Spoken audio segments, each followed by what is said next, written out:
New Coke, the Fire Phone, big mistakes for Coca-Cola and Amazon. But their CEOs and those of many other companies have worked the concept of failure into their corporate culture. Letting employees fail is seen as one way of finding the next big thing that works. Novelist and professor Elizabeth McCracken also sees the value, but in her humble opinion, it's the darker side of failure that ends up pushing you to success. Lately, I've been thinking about failure. For instance, it's a pet peeve of mine when people say that an honor has humbled them. It hasn't. By what definition could that happen? You might mean that you think you should remain humble in the face of an honor, and sure, why not? But it doesn't actually humble you. Failure, on the other hand, tends to humble people, which is right and also good. Because only when you fail can you stand up and assess the damage, and then get really furious and vow revenge. I teach creative writing, and I always tell my students that revenge is great motivation.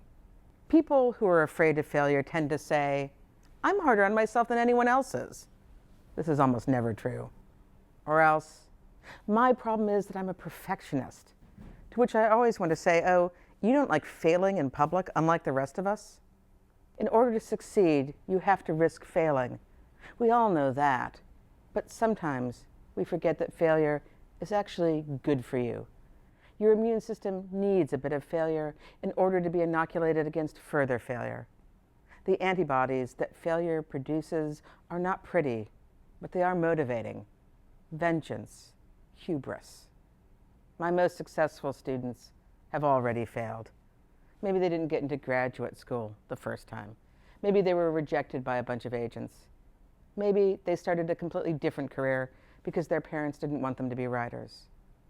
And failure instilled in them a particular feeling, not a commitment to their art or a sense of peace about their fate.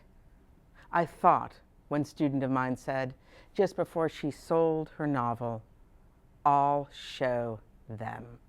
We often think that the best work comes from a place of equilibrium and support. But the thing is, equilibrium is pretty static, whereas a well-nourished, very private sense of revenge has enough heat and light to power a city, never mind a novel. It's almost heartwarming. Sometimes when you think, "I'll show them," the them you end up showing is yourself. Elizabeth McCracken.